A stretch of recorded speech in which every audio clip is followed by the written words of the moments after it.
this Professor T.N. Srinivasan Memorial Lecture, and it's great that Mr. Pronab Sen is our keynote speaker today.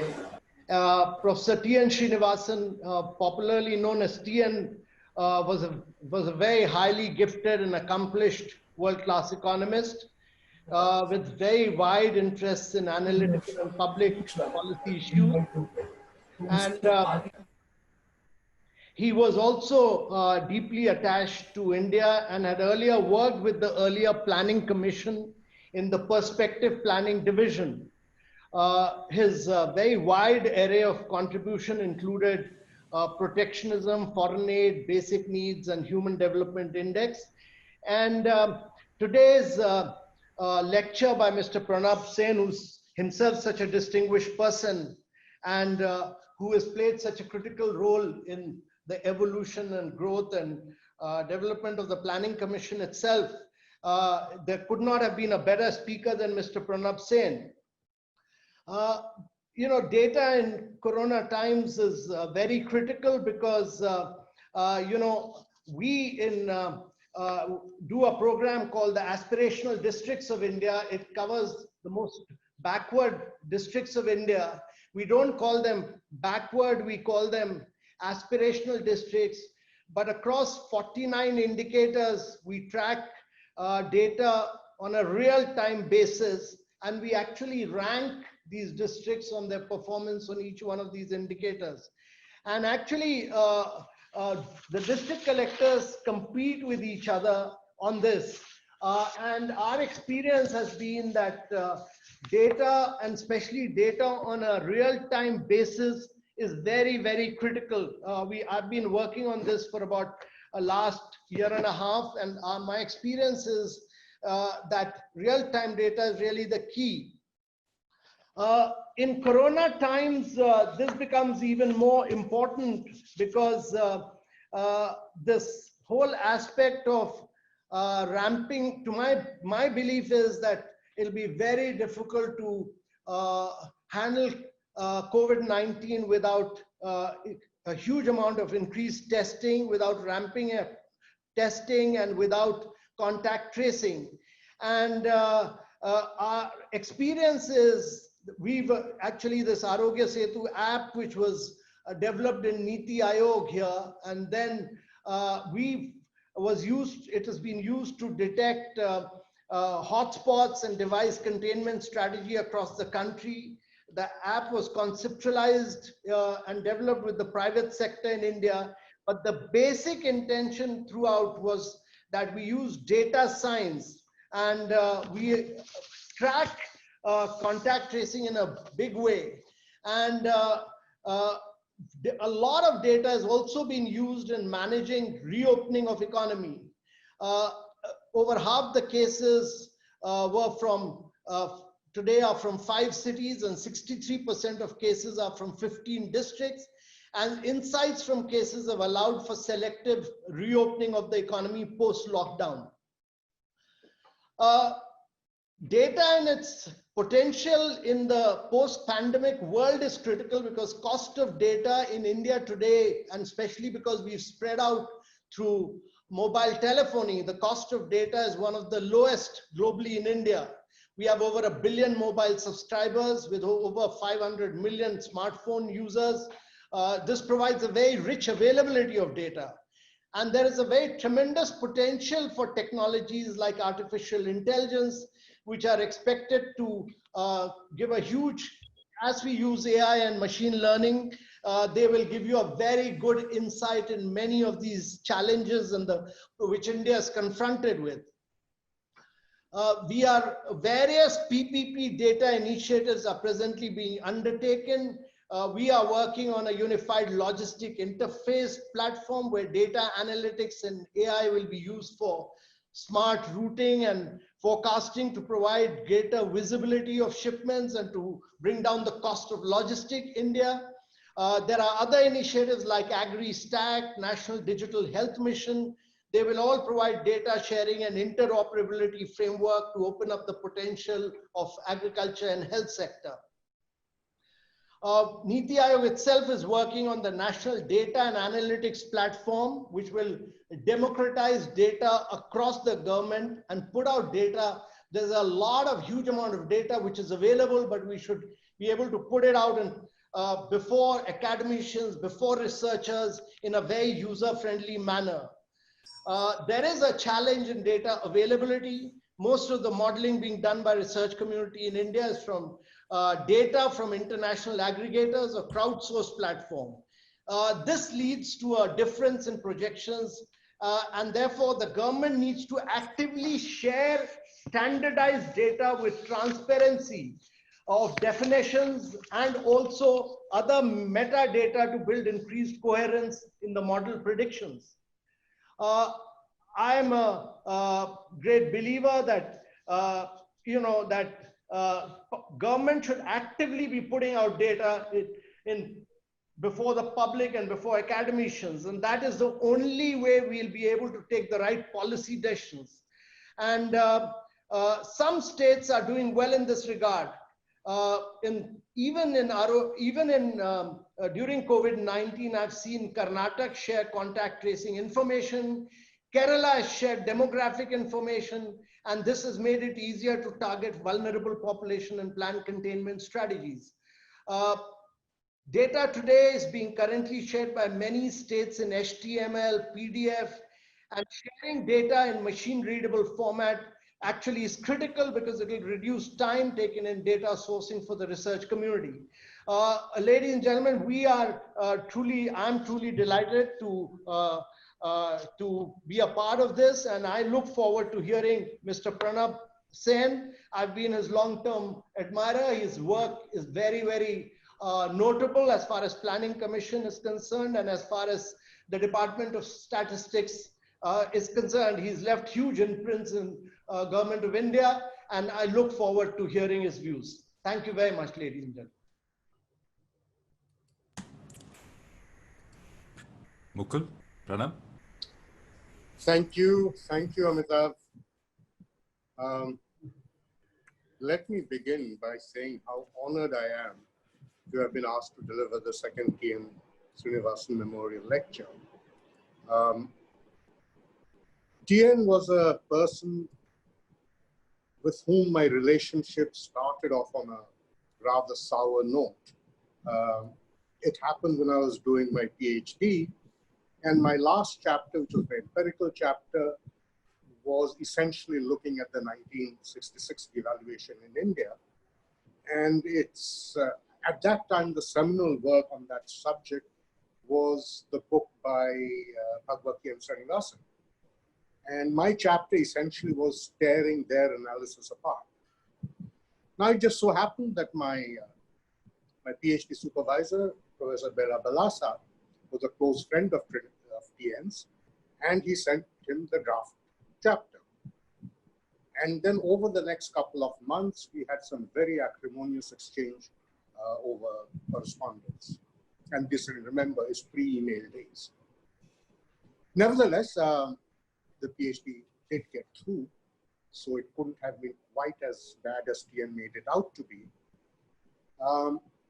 And then we met physically the first time in 1996, when I took over as the advisor to the Prospective Planning Division and Planning Commission, and TN had come by and he dropped in to see this person who had taken over this position. And he remembered who I was, and he said, "Aren't you so and so?" I said, "Yes, I am." And he was angry at that stage. But TN was not a person who could remain angry for very long. He may have had one of the most acerbic tongues in all our profession, but he also had one of the warmest hearts. He was a man who was extremely loving, very generous, and over the next 2 decades plus, we became very close friends, and there was nobody I was really quite as close to as I was to him. And so this is, in a sense, a tribute to his memory. And the detailed discussions that I had with him, both as an economist and even more so as a statistician. So when I took over as the Chief Statistician of India, TN very rightly called me up and said, what on earth are you doing there? You know nothing about statistics. And I said, yes, of course I don't, but then TN, you know nothing about economics either. So we were kind of even on that. But nevertheless, this is a monument to his memory, and I hope I can do justice to it. Although the topic is on data, the fact of the matter is that anybody who deals with data knows that you cannot talk about data in the abstract. Data has to be rooted either in a problem or in theory, or preferably in both. So when one is talking about data in times of COVID, let us say, one has to really think about it in terms of what is the requirement of data at times like this, and only then will one be able to get down to the kind of data that one needs and whether or not this data would be generated under normal circumstances. And so that, in a sense, is the theme of this lecture. The theme is really about the symbiotic relationship between data and theory.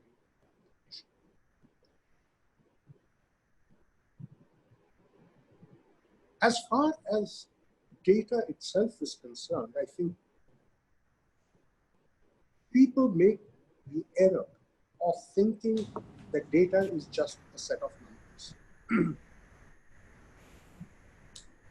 And what I'd like to make very clear is that data is not just a set of numbers. A set of numbers are just a set of numbers. Data are a set of numbers which have some structure to them so that they can be used in a particular manner rather than being treated as a purely random set of numbers coming from who knows where. This is unfortunately something that people tend to forget. And what does tend to happen more often than not is that because numbers are there, as I think somebody had pointed out during the presentation for Obidit and Esther, is that you run millions of regression until you find something that fits, and you say, voila, we've got a result. And therefore, this data is in fact saying what it should be saying. The real issue is understanding the data. And this is where a lot of problems exist. It exists among the people who actually generate the data.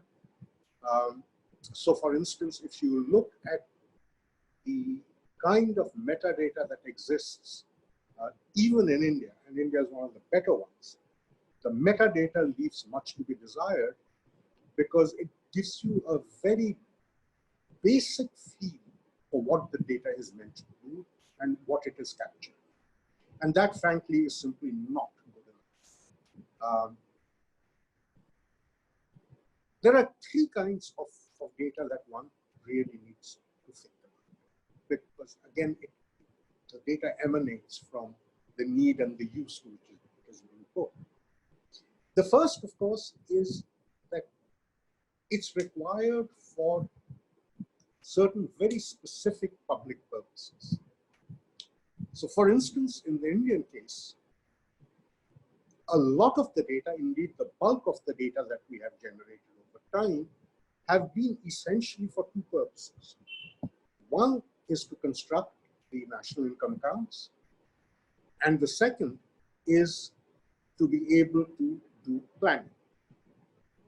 Now, in the course of these two end products and the data that have to be collected to be able to do so, the data actually started throwing up patterns, and people started using the same data for other purposes. And therefore, the whole poverty literature really emerged from data which was not collected for poverty at all, but was collected essentially to construct the demand side of the planning model. And these kinds of externalities from data which is collected for a specific purpose is very common and is really the stuff of what research should be made of. But there is another dimension, which is when such data is collected for a particular purpose and is being used for a different purpose. It should be remembered that in order to actually meet the need of the new purpose to which the data is being put, the data itself may need to change. That's number one. And if the data needs to change, at some point one has to either take a decision as to whether the original purpose can be served by the new data that could be generated, or if not, would we have to ditch the old objective and tailor-make the data to the new objective. The third way, of course, is to collect supplementary data which would fill those gaps. Now, these are decisions, and these are difficult decisions, but what it does require, and this is what I think people are less aware of, is that at the end of the day, when data is being collected, other than the kind of data that is collected by JPAL, for instance, which is primary data from the field, the people who actually organize the data collection, people who design the data collection processes, have to be more than familiar with the theory and the use and the manner in which the data would be used. Unfortunately, a lot of this isn't done.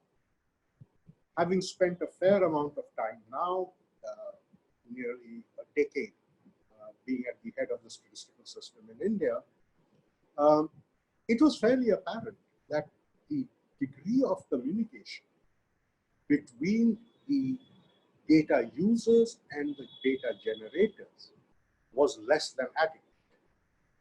Yes, there was, for every major data set in India, we do set up expert committees in which there are people who are working in the field. But the problem, of course, is that committees of this kind can actually simply design the data collection format and not necessarily transfer that knowledge to people who will have to take it forward, which is within the statistical system itself. This is a perennial problem. And it's a problem which I bring up very specifically because it was something that TN kept coming back to over and over and over again. TN was a very active participant in a lot of these discussions. And one of the points he kept making is saying that, you guys have forgotten that situations have changed, the economic environment has changed, the political environment has changed, but your data is invariant. And that change can only happen when the people who are charged with the process of collecting the data are given enough information about the theory and the application of the data. The real issue is that what does data in the time of COVID really mean? If you think about it, a lot of this kind of stuff uses COVID as an exemplar of crises. And the question that is asked is that, is the data appropriate for the crisis? But the fact of the matter is that crises are not similar. There's a whole range of crises that happen. COVID is only one type, although it's an extreme example. But we need to be aware that when we are designing data systems, we are designing data collection institutions, they have to be configured in a manner where they can provide the information that is required for crises as and when they occur. For instance, one of the things that we talk about quite a lot are shocks, which are either external shocks like the great financial crisis of 2008, or their internal shocks like famines, droughts, or COVID for that matter. That's one level at which people talk about the nature of crises. And do we have systems which can pick up the effects of these different kinds? But then there are others. And sometimes those become much more difficult to identify.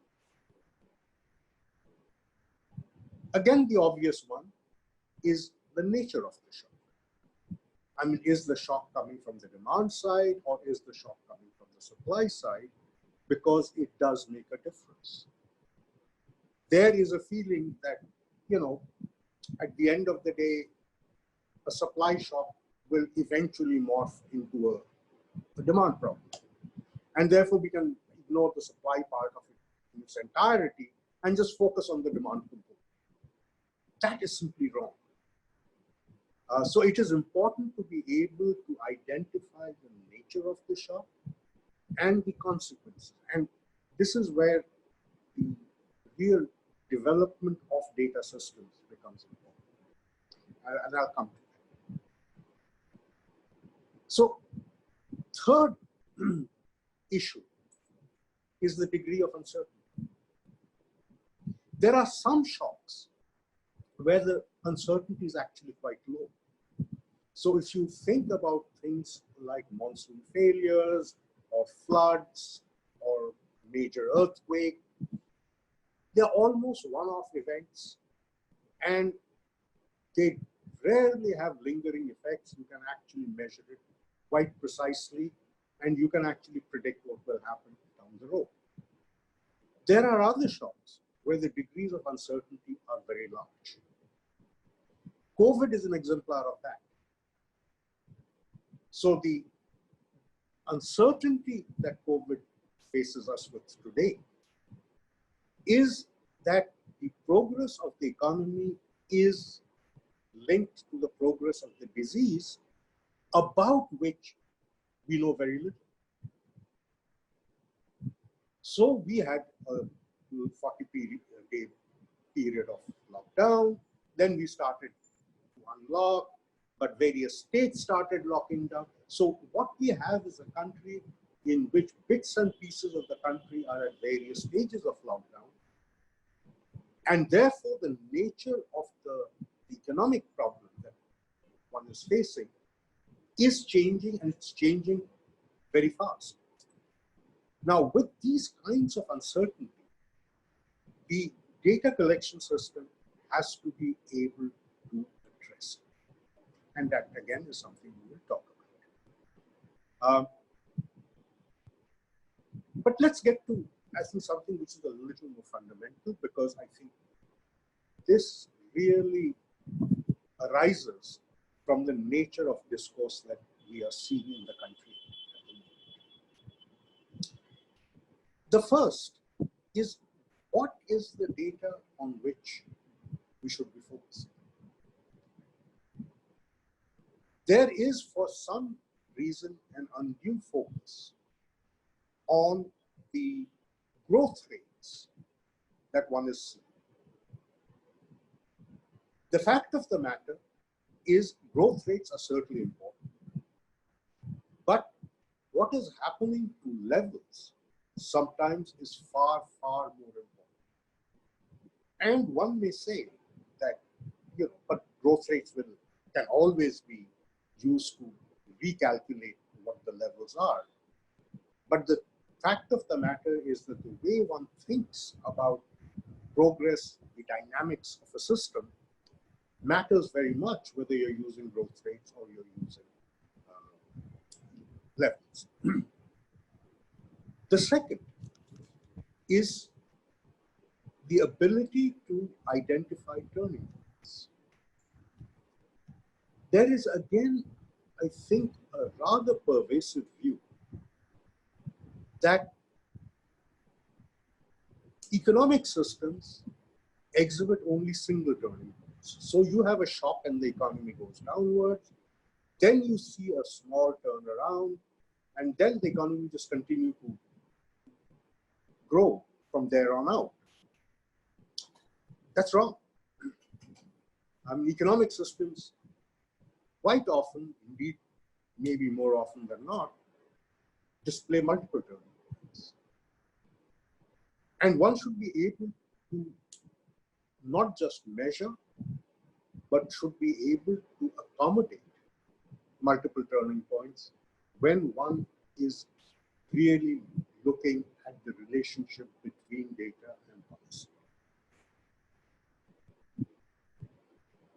Which then brings us really to the critical question, and that is the nature of the data which would inform these two major issues that I've been talking about, which is, are we talking about levels or growth rates? Are we talking about single turning points or multiple turning points? And that is really, what is the, what should I say, the relative importance of cross-sectional versus panel data. In the Indian context, because of the need that was driving the Indian statistical system, we have been excessively focused on cross-sectional data. Most of the data that we collect is really about the measurement of levels.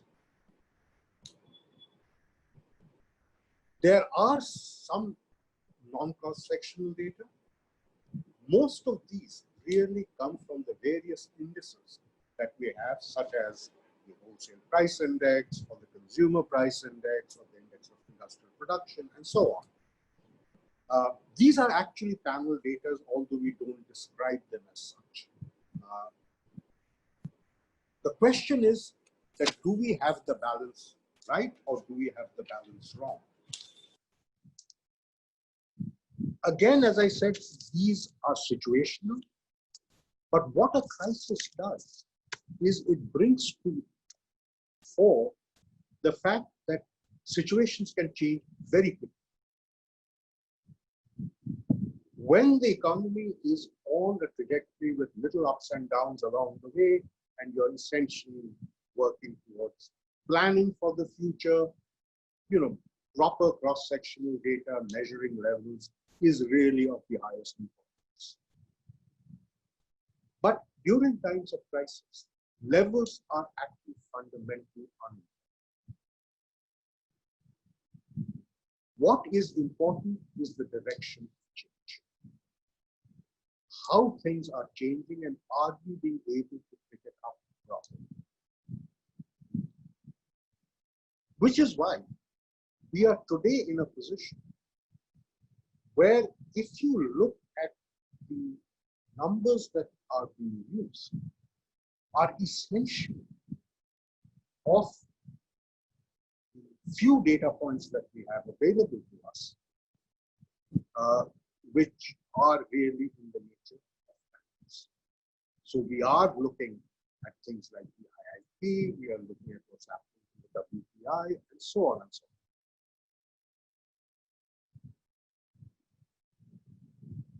The problem and the issue out here, as I said, takes us back to the theory and the application. What is the data being used for, or is meant to be used for? By and large, one can split the kind of models and the theoretical framework that one has into models which are essential for policy purposes and those which are used for business decisions. The models for policy purposes in India, oddly enough, for the longest time, have simply not been dynamic models. Of late, there have been efforts at creating dynamic models, but they are few and they still haven't gained the degree of popularity that they should.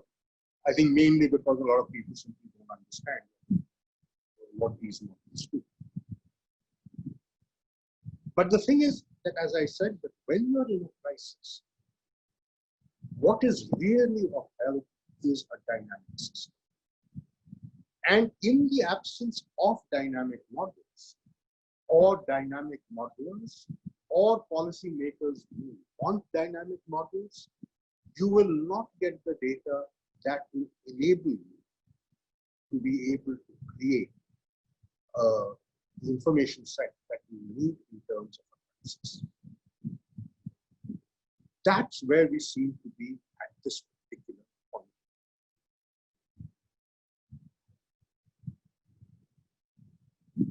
In a sense, again,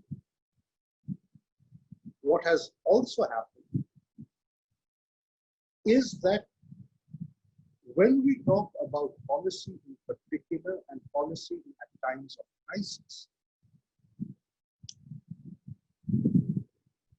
we again talk in terms of monetary policy on one side and fiscal policy, as if they were completely compartmentalized. Sadly. And the experience that we have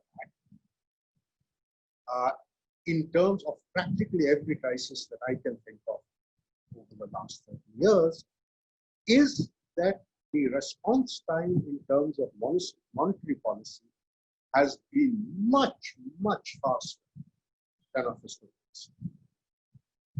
And one of the reasons for that, of course, is that the kind of information that monetary policy requires and tracks is far more amenable to high-frequency data than what fiscal policy does. But when we have a situation as we have today, where a supply shock is now well on its way to morphing into a demand constraint, the importance of policy interventions will have to switch from the monetary to the fiscal. The real question is, do the fiscal authorities have the information that they need to be able to take decisions? Number two, even if that data does exist, do the models which would enable the policymakers to decide upon what to do those exist? If the latter doesn't exist, then the former will also get reduced in importance as we go forward. And that, I think, is already started. Insofar as data for business decisions, this becomes far, because companies, businesses of all kinds, regardless of size, need to have a feel for what is happening to their markets. Now, one could say that this is something that the company should do for themselves. Under normal circumstances, they do so. But under extraordinary circumstances, such as when you have a crisis, they have absolutely no idea what is happening to the markets of their products, which makes business decisions far more difficult and therefore affects, so it raises the degree of uncertainty among businesses and thereby affects the process of adjustment and recovery to a major shock. We are seeing this happening today. The data that is available to them simply does not give them the information that they need to be able to take a reasoned decision that now that the lockdown has been lifted, should we restart production or no? If the entire business community gets into a wait and watch mode, we will be putting ourselves into a self-fulfilling prophecy situation where, because everybody is behaving as a herd, even if the circumstances are propitious for a recovery, because people are not being able to take the appropriate decision, they are holding themselves back. Question: how do we meet this kind of requirement? Clearly, the government cannot go down to the level of granularity that an individual business would need. But what you would need is to be able to give them enough granularity to be able to take a call whether those product categories into which they fall are showing signs of recovery or not. Which then brings me to something that has been discussed, and I think this is a rather critical component of Abhijit and Esther's work, which is clearly the importance of distributions. One of the problems that we have, and Rakesh Mohan talked about the development macroeconomics. But one thing we need to remember is that macroeconomics is actually extremely sensitive to distribution and distribution changes. By and large, in the absence of major shocks, these changes are slow. And if you keep re-estimating your macro equations every so often, you'll pick up some of those things.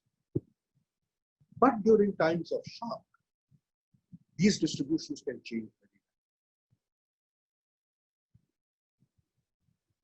rapidly. Am I talking in thin air? The answer is no. We have just been through one particular example of a major shock which led to significant distributional changes and therefore to the macro behavior of the economy. And that was the demonetization episode. Everybody acknowledged that demonetization hit the weaker sections of the population and the small businesses disproportionately hard, and that the large businesses actually benefit. Now, this kind of a distributional change will alter practically every macro parameter in any sensible macroeconomic model. Whereas what we tend to do is to treat the parameters as constant when we do macro modeling, and we look at only changes in the variables. But when distributions change, the parameters of these models need to be changed and need to be changed right away before you can get a real feel for how the system is going to move forward. At the moment, we do not do this. And this is where I think the kind of work that Abhijit and Esther have been doing are so important, because what they are saying in effect that behavioral differences across different categories are important and need to be taken into account. it has been interpreted by and large as saying that specific policy intervention, specific programmatic intervention towards attaining particular objectives, such as health objectives or educational objectives, need to take this into account. Let me submit to you, while that is true, it affects the behavior of the macroeconomy as well. And any major shock, any major crisis will change these parameters fairly dramatically. And we do not, as of now, know how and the manner in which we can take this into account.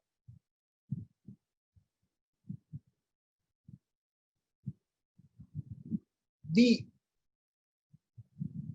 assessment of parametric change requires us to be able to know what is really the distribution of these parameters among different categories of people, whether by income classes or by regions or whatever are the distribution variables that you wish to consider. But income classes and regions, I think, are the bare minimum. And to be able to then take a call on fairly limited data as to how the weighted averages will change given the nature of the shock. So think of what we are talking about in terms of COVID. So we have particular parts of the country where opening up has happened, other parts of the country where it has not.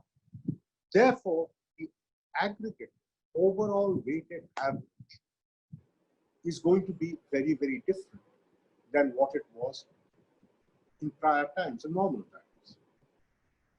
And if we did have the information as to what the parameters were by regions, we would be able to have a better sense of what these parametric values are today.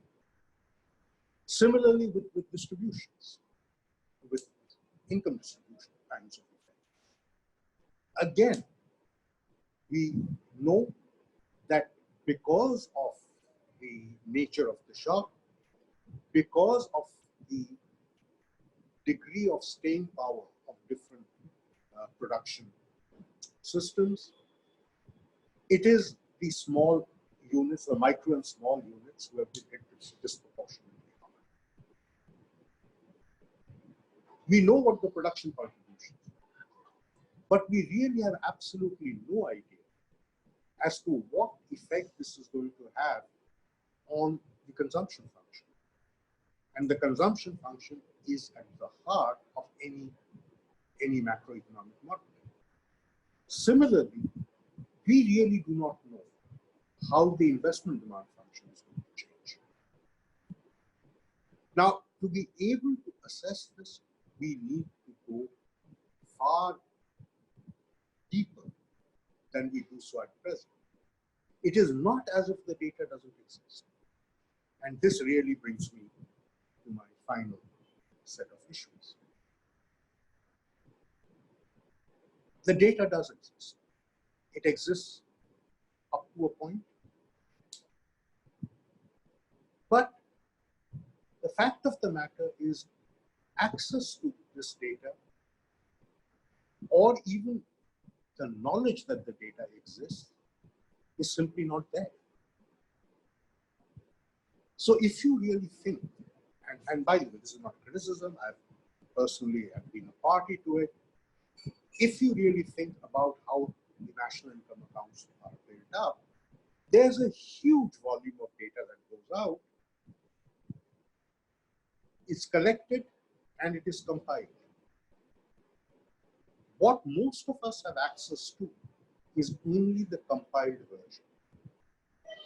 And compiled versions, by their very nature, give you aggregates and not necessarily the kind of granularity that you may need to be able to make adjustments during the time of a crisis.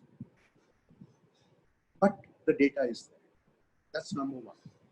Number two, is on the use of administrative. Again, because of our historic focus on levels and level aspects, we have, I think, quite justifiably in certain ways,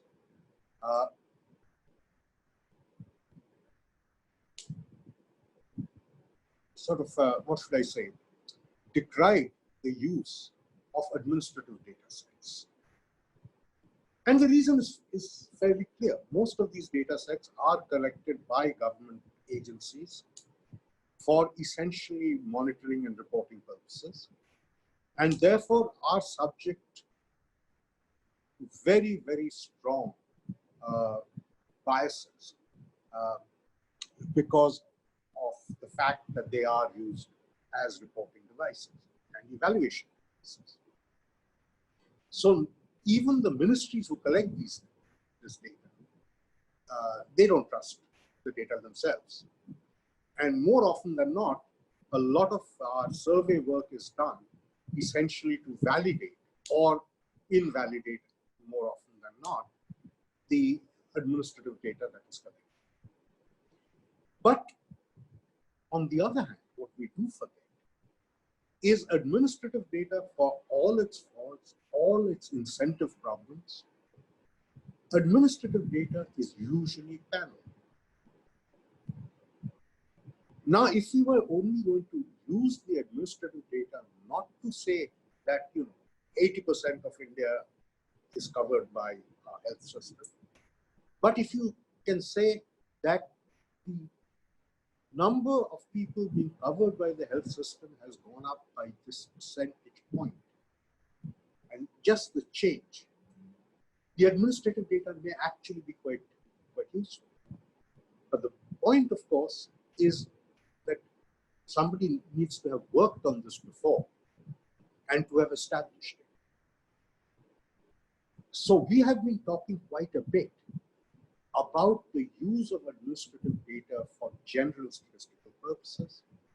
And I think quite rightly, there has been a huge amount of resistance, massive amount of resistance from the statistical system itself, essentially because of the incentive problems that are inherent in most administrative data.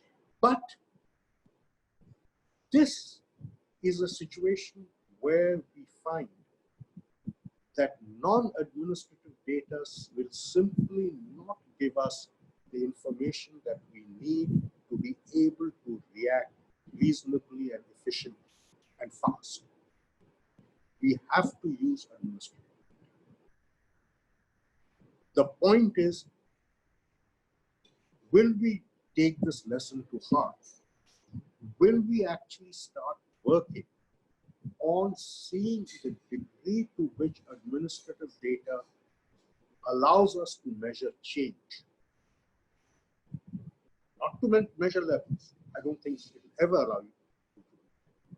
But to be able to measure change, because that data, by and large, as Amitabh Kant said, is real time. If we can establish this, we would be in a much better position to handle a crisis like the current crisis in the future. But if we don't, then another crisis of a similar type, or even of much less severity, will catch us unawares again, and again we will be flailing around trying to see where we go. Now, in particular, if you're going to focus on economics and economic consequences of this crisis, there is one data set which is very valuable and is not being used in the manner it should be used. And that is the GST database. A lot of people are doing the next best thing. The one thing that is pretty much available is the information on e-way bills. That's pretty much public data, and a lot of people are using it.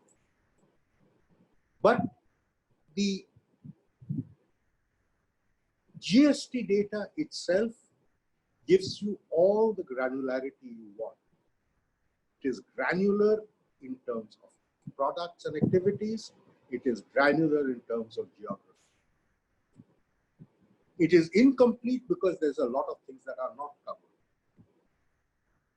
But today, if I were to try and assess the extent to which economic recovery has started in different parts of the country, then the one data set which would give me that information with a high degree of accuracy would be the GST data. But unfortunately, and sad to say, that is not in the public domain, and there doesn't seem to be very much chance that it will be so in the near future, unless sufficient public pressure builds up so that confidentiality can be maintained without the loss of granularity. But the final word on all of this, what a crisis, and particularly a crisis of this magnitude, brings out is that the kind of things that we development economists have been doing for many, many years, which is looking at the broad sweep of development experiences,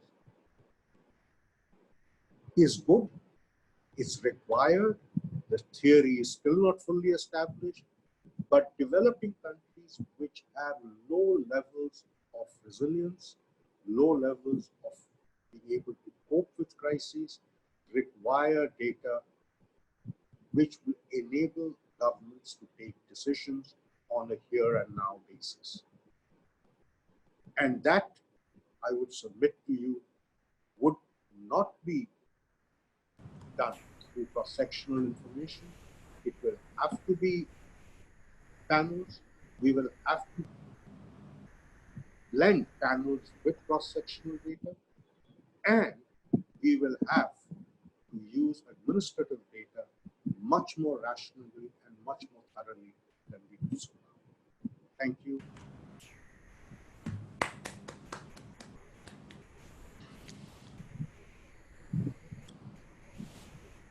Amitabh, over to you. We should mention that panelists who are on the screen may want to raise questions. They can raise their digital hand that will signal to both Amitabh and I that you have a question. We also can take questions in the Q&A box that is available at the bottom of your screen. You can type them in. And I'm sure that Pranab will be very happy to take them up. Amitabh? Yeah, first of all, I'd like to thank Mr. Pronab Sen for this very fascinating and a very intellectually stimulating T.N. Srinivasan Memorial Lecture.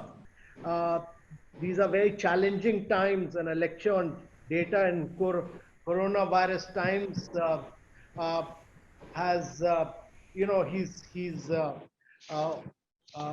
given us great insights into many, many issues. And I would like to open it up to the floor so that anyone who has any questions can ask. Just raise your hand and just go ahead one at a time. So I think we'll have to be a little more directive, Amitabh, otherwise we'll have a crash of vehicles. So Amitabh, Abhijit has a question. Let's start from the top, perhaps. Abhijit? So the directions are best given out by the DG of NCAER. Hi, Abhijit here. Sorry, we're in a place with limited bandwidth and my children are all using the internet, so I switched the video.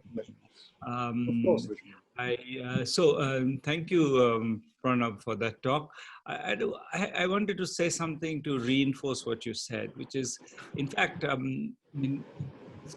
think, as you said, Dan, panel data is important, but also I feel that in some ways, and I think this is implied, for example, in this pandemic, I think the averages, as you said, are misleading, but misleading at many levels. I mean, the work we've been doing, we've been noticing one thing, that there seems to be lots of clustering. So, you know, in some families, it seems to be that, you know, one person gets infected and no one else gets infected.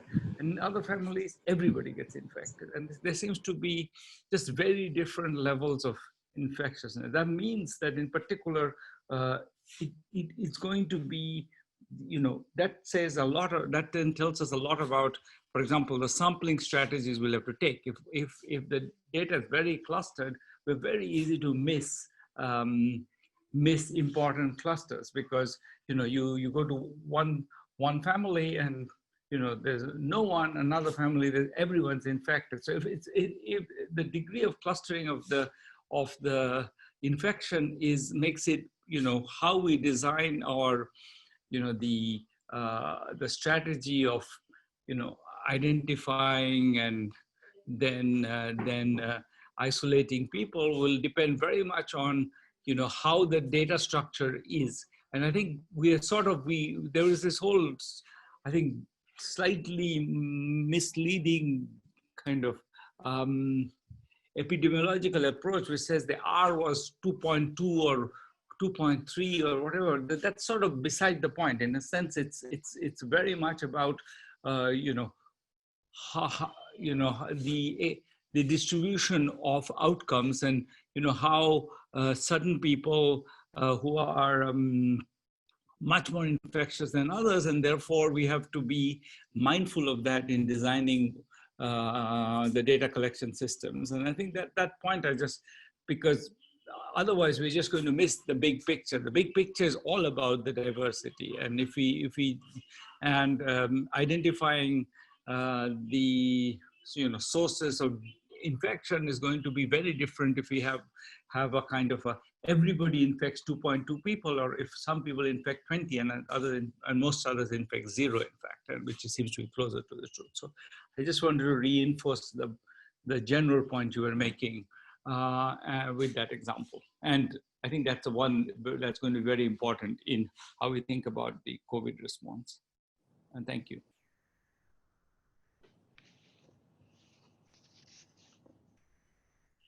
Hi, Pranab, I think you're muted. Yeah, I'm just trying to unmute. Yeah, just thanks. I mean, you know, this is important. There are clearly situations where the normal sort of stratified random sampling does not work and will not work. The question is, do we have an approach which can be used in such situations, and what would be the triggers which would lead to a change in the sampling strategy?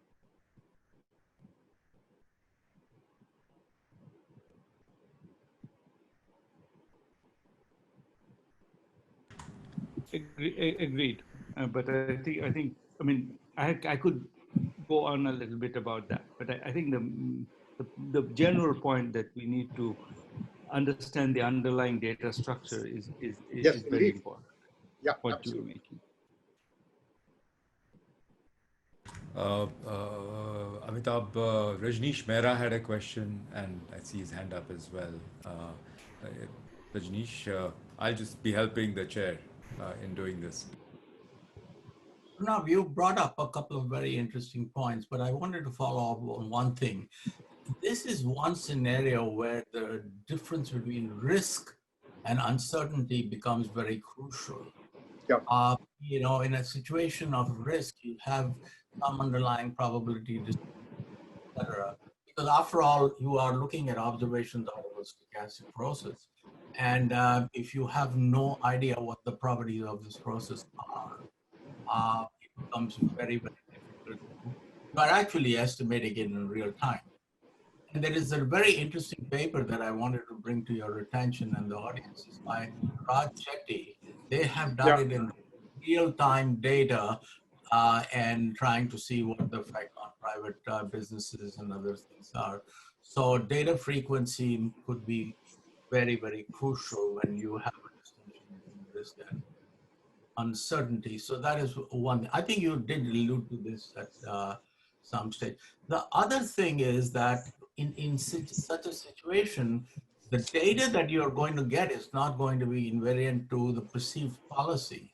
So the policy, to formulate policy, but basically, because there's a dynamic interaction between what you are getting, so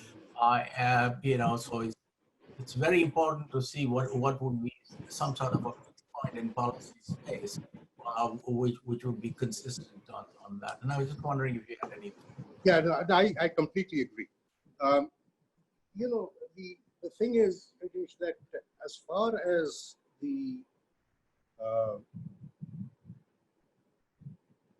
disease progress itself is concerned, that is primarily taking into account the observation that Abhijit just made, is primarily an issue of risk.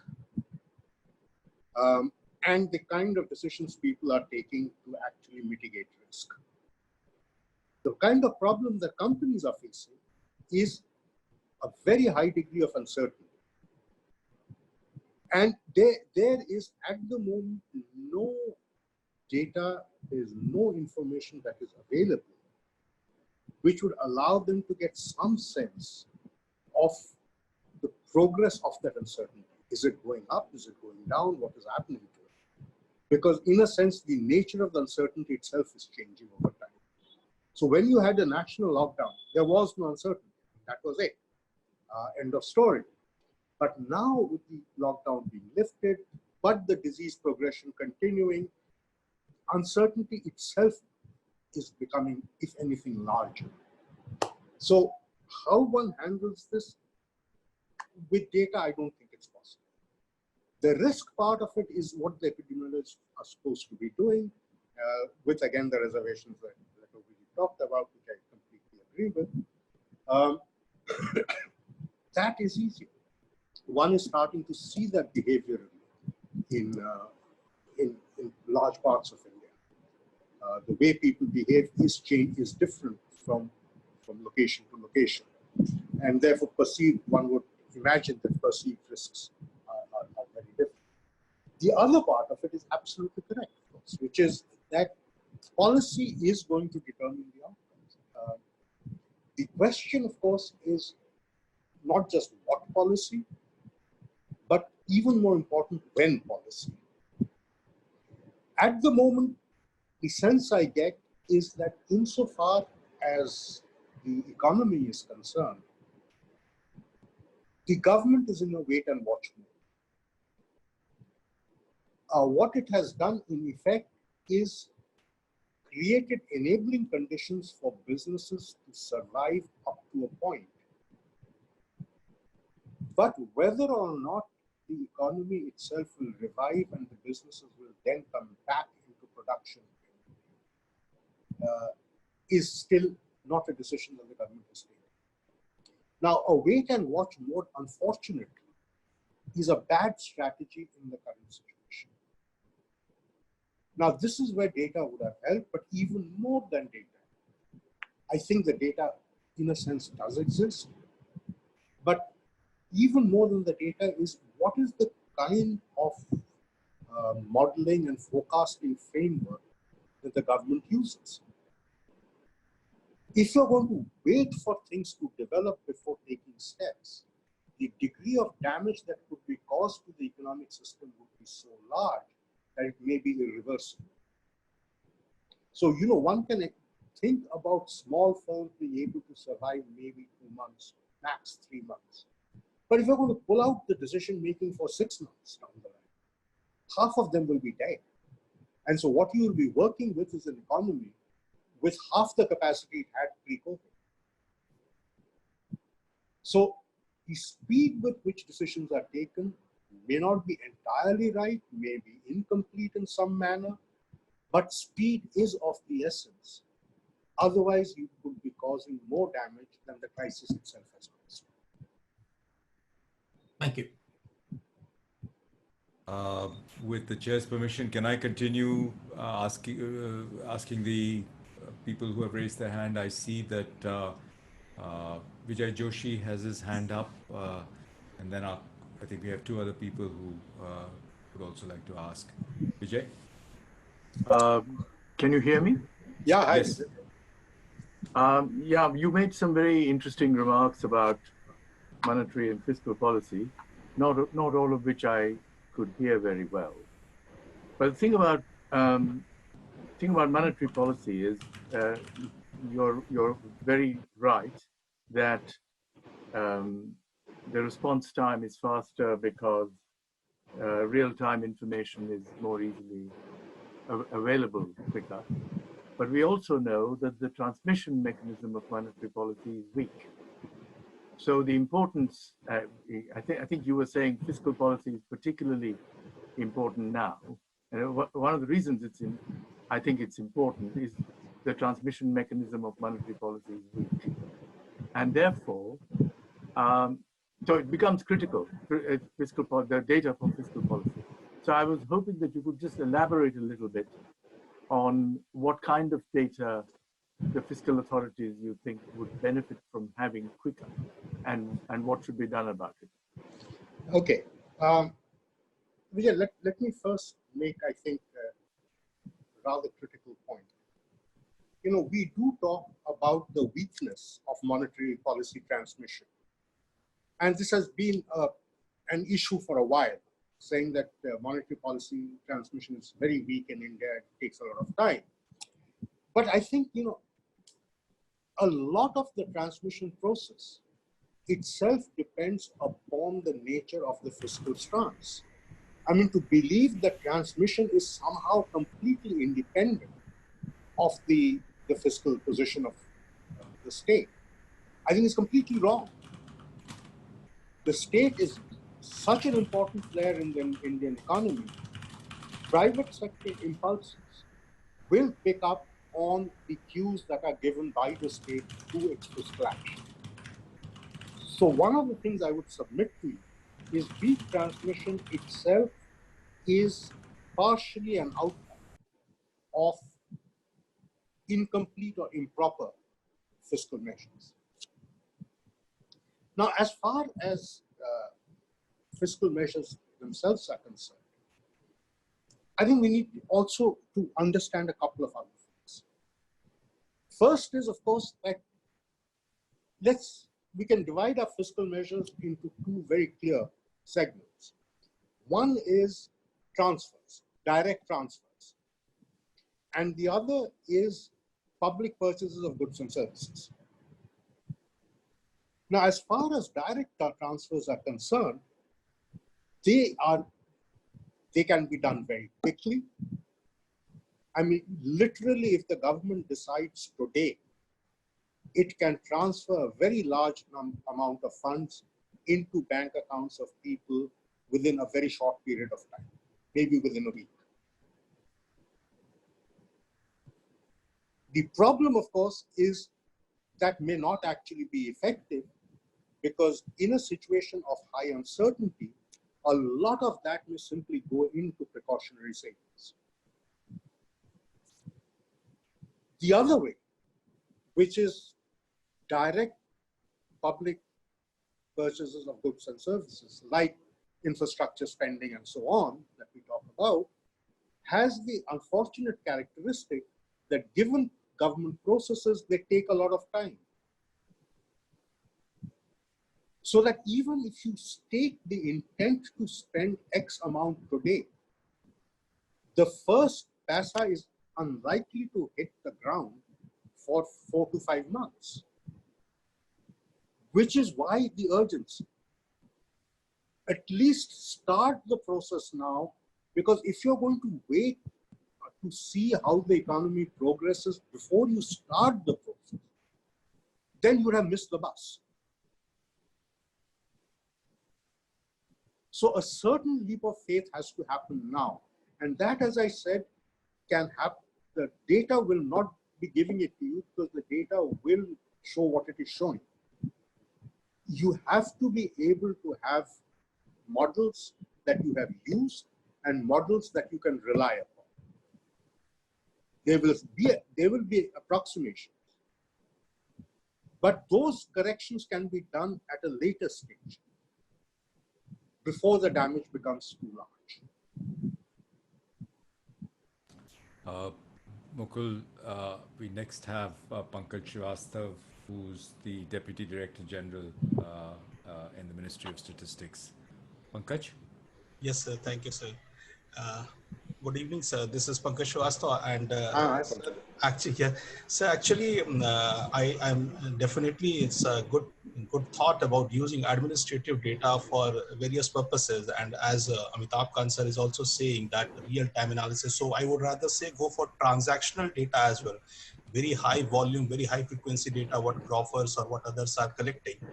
But the issue, I have worked in Ministry of Corporate Affairs for some time, but the issue, sir, is how do you bridge the company's account, which is based upon Indian accounting system, and something which is SNA, which is something different. Fundamentally, they must be same, but the representation is different. Like, for example, companies would report you revenue, or they would report you turnover, whereas you would like X factory value, you would like value addition. Similarly, sir, you talked about GST. Now, GST companies would be filing 3B, wherein they will be giving their invoice value. What is the invoiced amount? Now, sir, invoiced amount needs to be translated into something. If you want to use it as an IIP, you want to give a production number to it, or if you want to use, so that bridging, sir, to my mind, is a huge requirement which academics will have to come up, and they will have to suggest that if, okay, a company is giving you turnover, then this is the multiplier factor, deflator factor for services sector or for manufacturing sector or something. And this deflator or multiplier, sir, it will undergo a change. So there should be a mechanism to identify, because, sir, you see there are changing accounting systems as well, like IFRS. If we go towards IFRS, there would be certain subtle changes which needs to be captured into our own multiplier. So my reading, my understanding is yes, administrative data, and after some time maybe transactional data, that is very valuable data source, non-invasive way. I mean, we do not invest a lot to capture the data that comes with some kind of a digital signature or some kind of authorized signatory are there. So there are provisions for giving you right information. That right is definitely a thing. But again, sir, so there are certain significant advantages in using administrative data, using transactional data, but the challenge of converting, transforming that into something, a statistical thing or something economic thing, is something which is very, very, I feel it's very, very important, and we need to actually develop a mechanism so that that comes. So this is my, thank you, sir. I agree with you completely. Okay. Which is why what I said is that administrative data at best can be used only as an index to measure change quickly. All right. Whether or not you can use it for the purpose of building it into the national income account calculations is something that we'll have to see later. But the first thing to establish, and this I see no big problem in doing it, is because the administrative data has existed for a long period of time in most cases, to just look at whether that data satisfies certain minimum statistical criteria of consistency and stability. This should be easy to do. And if the data is showing that, because the data is real-time practically, you should be able to use it to measure change. You won't be able to use it to actually change the national accounts, not yet. That requires, as you said, far more academic work, right? But at least in terms of informing policy, which way are we moving? Yeah. That data, I think, is useful. But the statistical issue there is that please check for consistency and stability in each of these administrative data sets. If you do that and you find those which are, use them. We are at 9 o'clock, but with everybody's permission, and particularly the chair's permission, perhaps we could extend that by a few more minutes. Amitabh, is that all right? Yeah, we can have one or two more questions and then conclude. Okay, very good. So Karthik, I know, has a question, and I have one too. Karthik, you go first. Sure. Can you hear me? Yeah, Yes. I can hear you. Great. Thanks, Pranab. And this is also a question in part to the chair to kind of, combine the policy and the technical aspects of this session. So I think, we are at a time where India and around the world, I think there is this challenge of data transparency at a time when there is also a strong desire to control the narrative, and the numbers are also politically sensitive. And I think, frankly, the media doesn't help by, picking up the latest sensational kind of numbers. And so every politician, not just at the national level, but at state levels, everybody's just hypersensitive and defaults into a position of kind of saying, you almost don't want to know the numbers if they may be inconvenient. But I think the reason these numbers are going to be so important is that it goes back to what Pranab says, which is, I think, we tend to focus mainly on the use of data for policy making, which is, of course, important. But this crisis is especially unique in the sense that the recovery is going to be a function of what the private actors are going to do for the most part. And the government can only provide the public goods and enabling environment for private activity to kick off. So in that sense, I think the public good of disaggregated, reliable, systematic data on whether it's the infections and whether it's economic activity is going to be way more important in moving us from a low-level equilibrium where everybody is paralyzed and not acting towards a coordinated high-level equilibrium where people have the confidence that you can start, essentially restarting economic activity. So, hopefully this crisis is kind of provides a real opportunity to then make the substantial investments in the areas that Pranab was talking about. But, at a more very basic level, I think we still don't have enough public data on testing and results at the district level, including with the details on the sampling algorithm, right? So because without knowing how we've sampled for how we are reporting the test data, it becomes really hard to write down sensible models. So, and I've said this in multiple places and people understand this, that getting the health strategy right is the foundation of opening up the economy, and getting that right is going to require just a systematic investment in public transparent data, which, of course, there's huge variation across states, and sometimes the central government doesn't even have the capacity to do this. But if NITI Aayog and the Ministry of Health and others can release, and the Ministry of Statistics can help put together some guidelines regarding the transparency of reporting of the data at a district level and bringing on board private testing capacity. So there's still been a lot of ambiguity with regard to ICMR testing testing guidelines with regard to what the private sector can do. And there is, I think 3 months ago, we were concerned about lack of testing capacity. Right now, I think the constraint is the private sector has ramped up the testing capacity, but the constraint seems to be in terms of the guidelines of testing and reporting and pooling that data. So, let me make a strong plug for a data transparency initiative that is not just to guide policy, but to guide the private reactions that are going to drive the recovery. And would love to just get the chair to say a few words about where the government's thinking is on this right now, and how, the research community and the expertise in this panel, as well as in the ministry, can be brought to bear to help with this problem. Karthik, I entirely agree with you that this battle cannot be fought by government alone. It requires a very strong public-private partnership, particularly because a vast number of labs are in private sector. And actually, till some time back, the private sector labs their capacity utilization was just around 25%. So unless and until you don't ramp up capacity in private sector, it'll be very, very difficult to enhance testing all over India.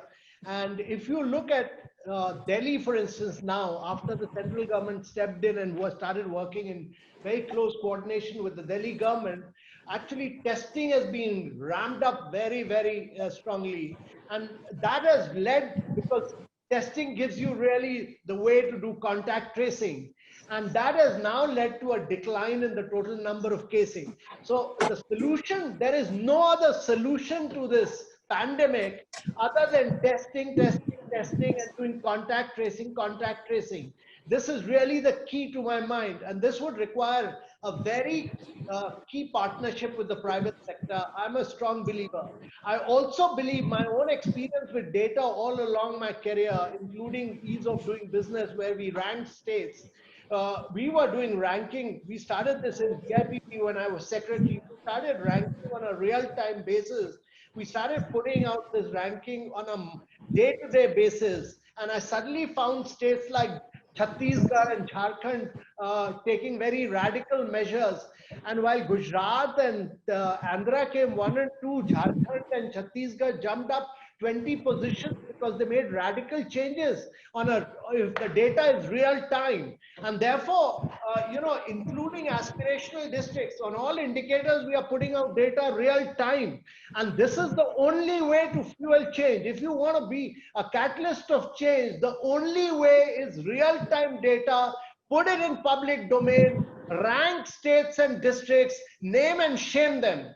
This is the only way you'll get results in India.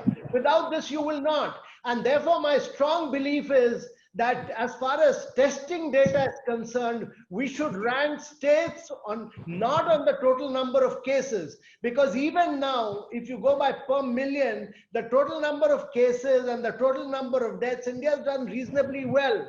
But it's not the absolute number. We should actually rank states and districts only on testing. It's not the number of cases which are critical. It's the testing, because that will give you, and then use that testing data and then subject it to a lot of analysis, use AI and all that, machine learning, all on that. And you will see results coming, because you will be putting that data out in public domain and you will see results coming in from this. Why are states like Telangana, Bihar and all, they are just not doing testing and they are not putting out data. The consequences of this will be seen 2 months, 3 months later. And therefore, all these states which are not doing adequate testing need to be shamed. Pranab, further additions to No. Amitabh's? No. Okay. I cannot compete with such a I have a question, and then we probably should close. But there are a bunch of questions on the Q&A box as well. We will transmit those to Dr. Pronab Sen, and hopefully we'll get him to answer them. I did want to, you raised the point about panel data. And India has been really significant in its absence. And as many people know, NCR is about the only institution that has this nationally representative panel data set, the India Human Development Survey.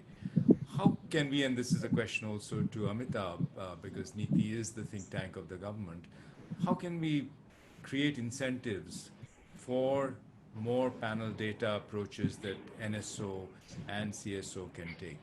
And you've been there, so you know the inside story as well.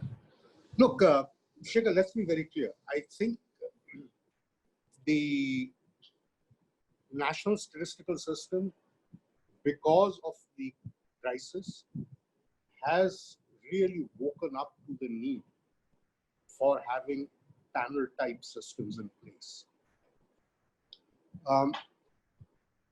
The point is that panel type systems have utility in certain ways, but you still need the level estimates that they get otherwise.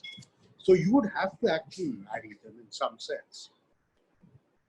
The real issue out here is that it is always possible between two cross-sectional surveys to have a sub-panel which allows you to track what is happening over the period and then check the validity of that tracking.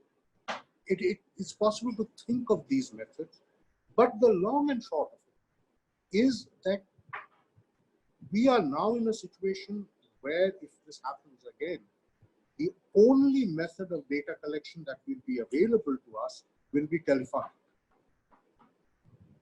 And telephonic data can only be collected if you have a panel. You cannot do it cross-sectionally. It is impossible. You will get garbage. So we will have to get into the mode, and I think the national statistical system is alive to this problem. It's going to involve more work.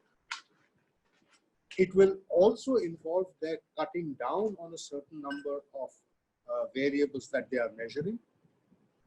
And the one thing I think the academic system should not be doing, and has been guilty of doing so, is every time the NSO has tried to change anything, there have been screams of protest from academia saying that you are destroying my intertemporal comparability.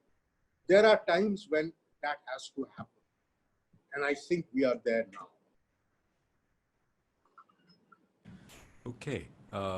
Amitabh, may I hand over back to you with any chairman's concluding remarks? And I think we will need to bring this evening to a close. I'll have a few administrative announcements at the end.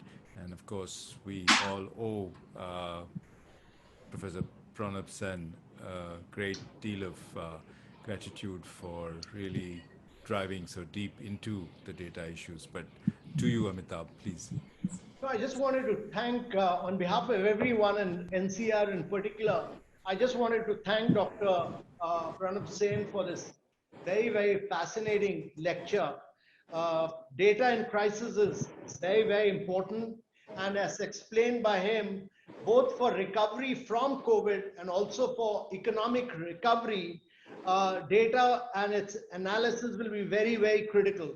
I also agree with him that during this crisis, government expenditure will have to be a catalyst for growth.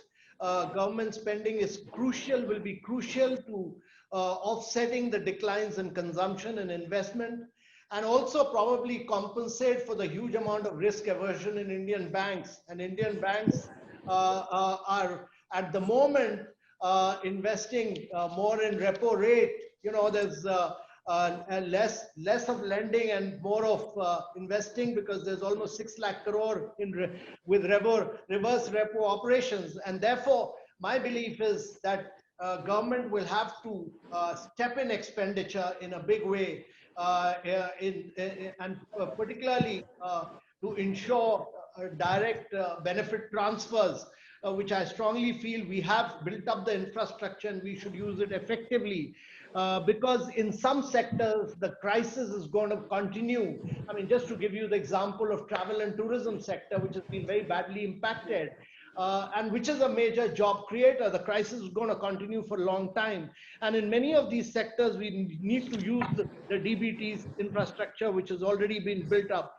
But I'm a great believer that if we want change in India, the only way is out to really use real-time data across a range of indices, start ranking districts, start ranking states, put this data out in public domain, challenge the states. Most of the action is in the states. And therefore, we need to, across water management, across agriculture, across ease of living, across ease of doing business, all this data must be put out. It has to be a combination of both panel and random, both panel and random data. But, you know, like in aspirational districts, we do a lot of household capturing over a period of time. For the last 16, 17 months, we are seeing how changes are occurring in household in different indices. Therefore, I think data is really the key. It's the heart and soul of good decision making. It's really the key to reforming and transforming India. And therefore, I'm particularly delighted that we had such a fascinating lecture, particularly during COVID-19. And this lecture, NCR should really make it available to all the state health secretaries more than anything else, so that they learn a few lessons and put out this data relating to COVID incidents all out in public domain, including health ministry should put it out. That is the only way you will see change and see good active policy interventions at the field level. Thank you, and thank you, Dr. Sen, for this lovely lecture. Thank you, Amitabh. And thank you, Amitabh, for chairing this session, and Dr. Sen for your lecture. Just picking the cue from what you just said, Amitabh, the entire session for this evening and every one of the IPF sessions is being recorded and will be on YouTube in the next day or so. We certainly then should be in a position to provide the links to this lecture. This brings us to the end of the opening day of the India Policy Forum 2020. There are 3 more days the format is very different in those 3 days. We will go back to the discussion of papers and a roundtable discussion. So expect a different structure to the 3 days. Tomorrow we have two very interesting papers. Paper by Prachi Mishra, Dr. Prachi Mishra of Goldman Sachs, looking at where the Indian economy has been and where it might go post-COVID-19. And we have two very prominent discussants, Shankaracharya and Vijay Joshi, who will be commenting on the paper, and the session will be chaired by Dr. Dui Subbarao, former governor of RBI. And then after a short break, and we will take a short 5-minute break there because I think it gets to be a long day otherwise, we'll start with a paper that actually addresses some of these health concerns and issues that Amitabh and Pronab both have talked about. This is a paper on Indian health policy by Ajay Shah, and we'll have the Secretary Designate Rajesh Bhushan in the Health and Family Welfare Ministry chair that, and Dr. K.P. Krishnan and Dr. Randeep Guleria. Dr. K.P. Krishnan until recently the Secretary of Skill Development and Entrepreneurship, and Dr. Randeep Guleria, of course, the Director of the All India Institute of Medical Sciences, commenting on the paper on health policy. So that's the layout for tomorrow. I want to thank all of you for being here. I particularly want to thank the speakers, Dr. Pronab Sen and Karthik, for the very warm felicitation session that he led for Abhijit and for Esther. And finally, Amitabh, thank you for chairing this. I know you've had a long and busy day, but much appreciate your being here. I think that's an important part of the India Policy Forum, that we engage with the policymaker, and you certainly were clearly fully engaged. So with that, let me say good night to everybody. Before I do that, I do want to thank our sponsors, the National Stock Exchange. Vikram Limaye, the CEO of NSE, was here with us, and also the State Bank of India and Reliance Industries. It's with their support that we manage to pull this kind of a event together. Again, thank you all, good night, and we look forward to seeing you tomorrow at 18:30, 6:30 India Standard Time, and of course in your own countries, your own time zone equivalents. All the best, and thank you very much. Good night. Good night, and thank you. Thank you, Pranab. Right, sir.